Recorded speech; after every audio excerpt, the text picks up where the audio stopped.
ஒரு ஊர்ல 2 படுக்கை அறைய கொண்ட வீட்ல இருந்த சாரதா வீடு ஒரு ஏழை குடும்பம். சாரதா, அவங்க கணவர் பிரசாத், மருமக அனாமிகா, பையன் ரமேஷ்.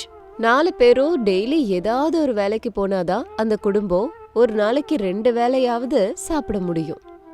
இந்த மாதிரி சூழ்நிலையில சாரதா அவங்க பொண்ணு மாலதிய படிக்கவும் வைக்க முடியாம வேலைக்கும் அனுப்ப முடியாம வீட்லயே வச்சிருந்தாங்க.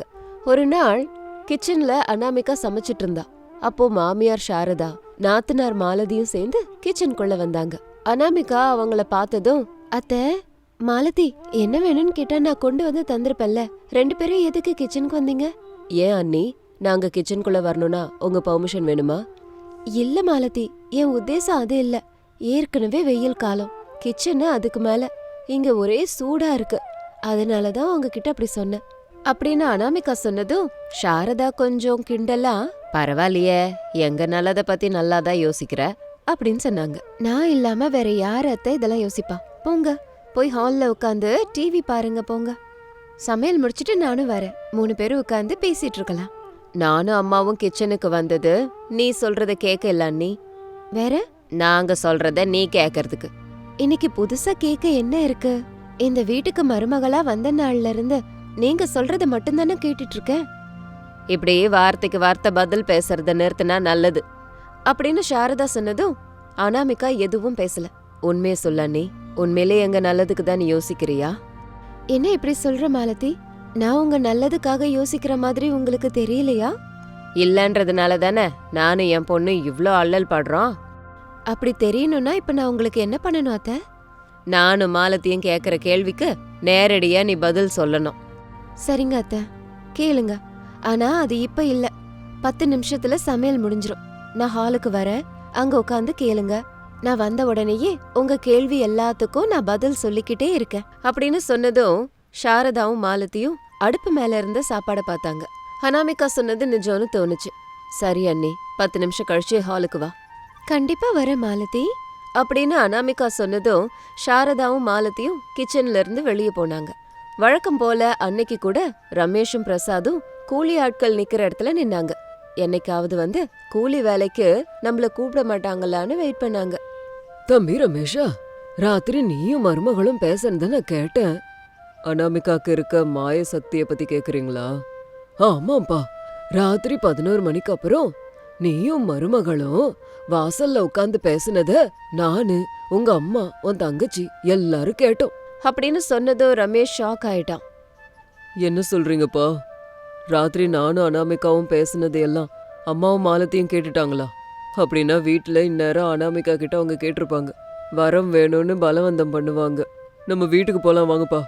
அப்படின்னா மருமக அனாமிகா கையில மாய சக்தி இருக்க போல இருக்கே அப்படின்னு கேட்டதும் ரமேஷ் சுத்தி பார்த்துட்டு அவர்கிட்ட, மெதுவாப்பா, அனாமிகா கிட்ட மாய சக்தி இருக்கிறது உண்மை. ஆனா அது யார்கிட்டயும் சொல்லக்கூடாதுன்னு என்கிட்ட சத்தியம் வாங்கிக்கிட்டா. சரிப்பா, என்ன சக்திப்பா அது?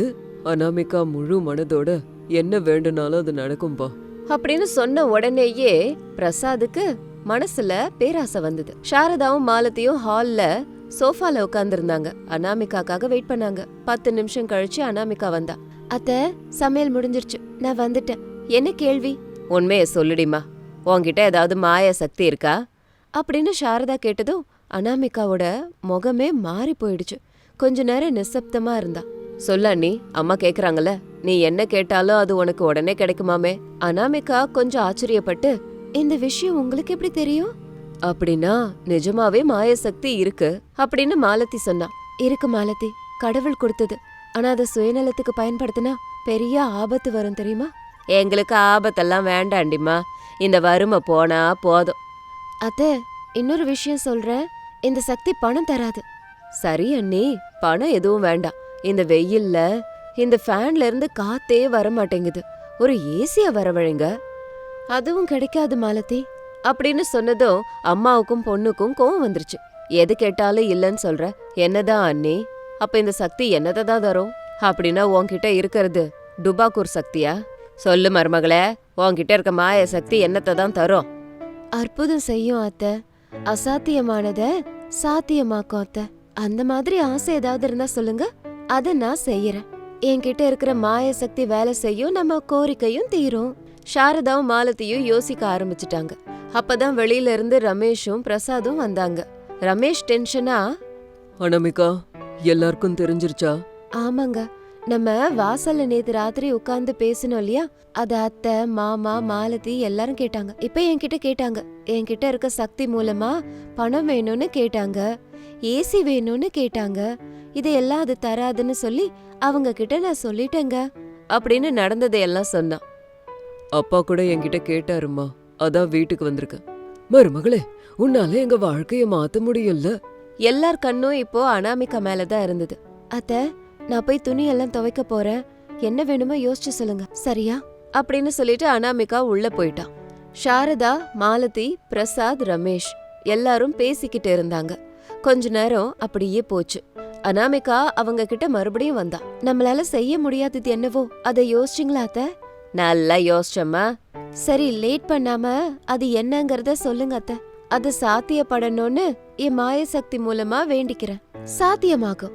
அண்ணே, இந்த வெயில் காலத்துல இங்க இருக்க முடியல, அதனால நம்ம வெயில் காலம் முடியற வரைக்கும் நிலால இருக்கலான்னு யோசிச்சு முடிவெடுத்திருக்கோம். இத சாத்தியமாக்குற வேலை உன்னோடது. ஆஹா நாத்தனாரே, நல்லா இருக்கே உங்க யோசனை. உண்மைதான், இது ஒரு அசாத்தியமான செயல். ஆனா என் மாய சக்தி மூலமா இது சாத்தியம்தான். அப்புறம் எதுக்கு யோசிச்சுக்கிட்டுமா? உன் மாய சக்தி மூலமா இதை வேண்டிக்கோமா. வெயில் காலம், சந்திரன் மேல இந்த மருமக குடும்பம் போய் இருக்கட்டும். சரிங்க மாமா, இப்பவே வேண்டேன் அப்படின்னு அனாமிகா கண்ணை மூடி வேண்டிக்கிட்டா. அவளோட தேவதை கிட்ட, தேவதையே, உன்னோட இயற்கை வளத்தை எல்லாம் தினந்தோறும் சுத்தம் பண்ணிக்கிட்டு இருக்கும் போது கருணையோட எனக்கு ஒரு மாய சக்தியை கொடுத்த. இப்போ அதுக்கான தேவை எனக்கு வந்திருக்கு. என் கோரிக்கை தீரணும்னு என்ன ஆசீர்வாதம் பண்ணு அப்படின்னு வேண்டிக்கிட்டா. அந்த வீட்டோட ஒரு மூலையில தேவதை பிரத்யட்சையானாங்க. கேளு அனாமிகா அப்படின்னு சொன்ன உடனேயே கண்ணை திறந்து அனாமிகா அவங்கள பார்த்தா. உன்னோட கோரிக்கைய தீக்கிறதுக்காக வந்திருக்க அனாமிகா, என்ன வேணும்னு கேளு. அம்மா, இந்த வெயில் காலம் முடியற வரைக்கும் என் குடும்பம் மொத்தமும் எல்லா வசதிகளோட சந்திரன்ல வாழணும்னு எங்களை ஆசிர்வாதம் பண்ணு. இதான் என் கோரிக்கை. நல்ல மனசு இருக்க உன்னோட கோரிக்கை நிறைவேறட்டும் அனாமிகா. எல்லாரும் கண்ணை மூடுங்க அப்படின்னு தேவதை சொன்ன உடனேயே எல்லாரும் கண்ணை மூடினாங்க. தேவதையோட சேர்ந்து எல்லாரும் மாயமானாங்க. சந்திரன் மேல அனாமிகாவோட குடும்பம் பிரத்யட்சையாச்சு. ஒரே சிலுச்சிலுன்னு இருக்கேன்னு எல்லாரும் கண்ணை திறந்து பார்த்தாங்க. அவங்க எல்லாரும் நிஜமாவே நிலாவுல இருந்தாங்க. வீட்டுக்குள்ள வந்து பார்த்தாங்க. பெரிய டிவி இருந்தது, சோஃபா இருந்தது, ஃப்ரிட்ஜ் இருந்தது, வீட்டுக்கு தேவையான பொருட்கள்லாம் இருந்தது. இதையெல்லாம் பார்த்து அனாமிகா குடும்பம் ரொம்ப சந்தோஷப்பட்டுச்சு. அண்ணி, உங்க சக்திய குறைச்சு மதிப்பிட்டுட்டோம். உண்மையிலே நம்ம நிலாவுல இருக்கோம். எங்க நமக்கு வீடு இருக்கு, காய்கறி இருக்கு, பூக்கள் இருக்கு, பழங்கள் இருக்கு, எல்லாம் இருக்கே. மருமகளே, உன்னோட மாய சக்தி உண்மையிலேயே அற்புதம் பண்ணிடுச்சு. இப்படி எல்லாரும் அனாமிகாவை புகழ்ந்தாங்க. அன்னையில இருந்து சாரதா குடும்பம் நிலாவுல சில்லுன்னு சந்தோஷமா வாழ்ந்தாங்க. பாத்துட்டு இருக்க உங்களுக்கு கூட அசாத்தியமானது ஏதாவது இருக்குன்னு நினைச்சீங்கன்னா அது என்னன்னு காமெண்ட்ல சொல்லுங்க. உங்க கோரிக்கையை கூட அனாமிகா தீத்து வைப்பா. ஆனா காமெண்ட் பண்ண மறந்துடாதீங்க.